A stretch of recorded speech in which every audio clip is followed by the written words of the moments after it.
Frost Deathknights, I think your time has finally come, and so much so do you deserve it. Since the most recent rework for Frost Deathknight, I have been noodling around and goofing around with it, and I have had an absolute blast with it so far on the beta. I'm ranking this one like easily in my top 5 for specializations so far on this expansion, and in today's video we're going to be covering everything that makes Frost Deathknight so awesome and what's likely going to increase the odds of its success moving into this next expansion, so that you can decide for yourself whether or not it makes sense to be a good main for you. And if you want to make sure that you're staying up to date with news related to World of Warcraft, then smash that subscribe button. Now, one of the main features for Deathknight that everybody is talking about, but I have to talk about it because it is that freaking awesome, is the Riders of the Apocalypse.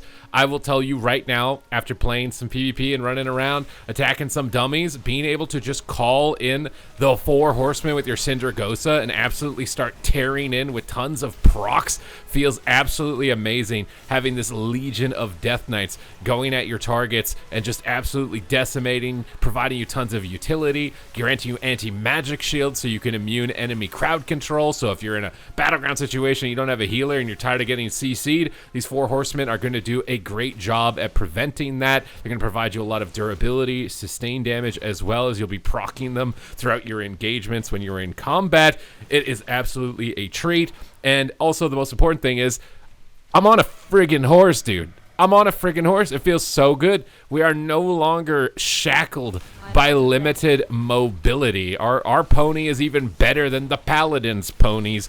We've got 2 of them. We can just be on a horse for as much as we really want to. It just feels so great to be riding around. This is easily like the best hero talent tree. And I mean, maybe that was obvious, but I really wanted to nail that home here in this video as the first point, is that this hero tree absolutely feels fantastic, super flavorful, really powerful, and you're going to notice it with all aspects of gameplay for this class moving into the War Within. The Riders of the Apocalypse, chef's kiss with this one. The Deathbringer is interesting, but I think it's going to need more power personally at the moment for it to be brought home for me. Basically, this is going to be the Reaper's Mark. It's going to be applying this thing to the target that stacks up as you attack it, and then it explodes. And the thing is like, I really need this thing to hit hard to feel strong. You can see me attacking it, and I am stacking it up, and eventually it's going to get to the point where it's about to expire, and it's going to explode. And I really think for this thing to compete with the 4 horsemen is that like that explosion needs to be spectacular. I think that it already exploded and I like barely even noticed it. It's just visually and fantasy wise is not really competing that well with the 4 horsemen, unfortunately, of the apocalypse, but it could be. It has a nice flavor. I like the idea of attacking a target, building up for this big critical moment and explosion. It has nice flavor, but it needs more power put behind it. I think it needs a bit of a better visual as well if it's going to have any hope really of competing with Rider of the Apocalypse. Because as soon as I respected this one after playing Deathbringer initially, I was just immediately 30% happier. And I mean, maybe it's just Rider of the Apocalypse is going to take over the entire show for a while until maybe people get bored of it a few months later and they start saying, hey, Deathbringer looks kind of cool.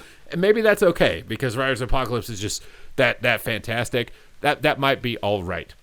Now, some other important effects to take into account are going to be that they are focusing heavily on your sustained damage, which is a super important component for Frost Deathknight because one of its main issues is in PvE, it's almost entirely based around Sindragosa, Breath of Sindragosa, and in PvP, it was all about getting these big, bursty, blind stun one-shots, but they are focusing a lot more heavily on your auto-attack damage. They're focusing a lot more heavily on being able to get sustained damage out as well, and as long as they can hit that mark, and the fact that those are the goals for the specialization, similar to the goals that they set for Destruction Warlock and Dragonflight, which made it feel awesome and fantastic.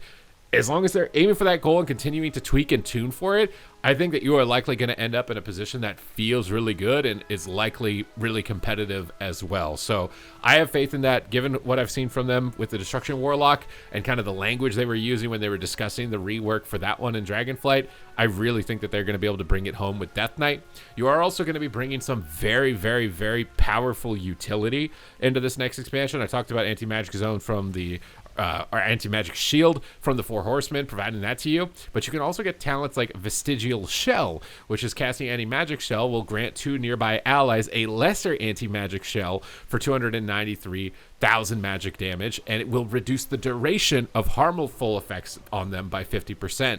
So this could be useful in PvE as well as PvP. If there's something that has like a dispel mechanic, you can act almost as like a pseudo mass dispel, which has typically been really powerful in Mythic Plus scenarios in order to remove a bunch of magic debuffs all at once. So you're kind of sort of beginning to compete with that environment that the Shadow Priest was previously able to provide. And then obviously in PvP, if you're running in as a Death Knight and you're making your teammates immune to magical effects, you know, there's a lot of classes in the game that have powerful offensive cooldowns. You make them immune to being CC'd, they're going to like you a lot. So you're probably going to be able to get some friends here in the War Within. And we all know that MMORPGs are a lot more fun when you have friends. And this is something, a mechanic that I could see easily getting you a lot of friends. If you're just running in there, making your partner immune to damage during their big cooldowns so they can just get out tons of pressure, you're going to be highly desirable. They're also just buffing the effects of anti-magic shell as well, which is magic damage is taken by reduced by 10% period. Actually, this isn't anti-magic shell at all anymore. It's just baseline. You just take 10% less magic damage, and the duration of magic effects you are just reduced by 35%. So you're going to be proccing these anti-magic shells. You can shell your whole team. You're just going to have reduced duration of damage over time effects against you. And we've seen, you know, abilities like this on Demon Hunter, which made them so prevalent right now in Dragonflight, which is like their tattoos, I think it was called, that reduce damage taken. And you're getting those types of mechanics. So you're getting the Destro Lock rework treatment towards your overall sustained damage. You have traditionally powerful kind of crowd control avoidance mechanics to be able to get on your target. Your cooldowns are still obviously Frost Death Knight cooldowns and still really powerful. I mean, it's to me, you see where I'm going with this right now. It seems like everything is formulating into the perfect storm for Frost Death Knight to be absolutely spectacular. And it was this talent here, the Unyielding Will. Anti-magic shell's cooldown is reduced or is increased by 20 seconds, but it will remove all harmful effects. This could be really good in dungeons, could be really good against dot classes as well in a PvP situation. I haven't been able to see if it's got synergy with the proccing anti-magic shield of Rider of the Apocalypse. If it does work with the proccing anti-magic shield, this is going to be absolutely nuts, like disgustingly nuts. You got tons of healing talents. They've really increased your durability. I think when you have like a Rider of the Apocalypse out, you take reduced damage also is an option for you to be able to run. When you get low health now, Will of the Necropolis is going to provide you 30% damage reduction, and when you get down that low, Deathstrike is still doing some pretty juicy heals, so you're able to recover. So you're really self-sustainable. It's still very simplistic, so if you're looking for just like simple gameplay that feels really good, that's going to bring all of the mechanics that are generally powerful and desirable in the game, I mean, you don't really need to look any further than Frost Death Knight. Like, I think that it's going to be really gnarly, really nasty.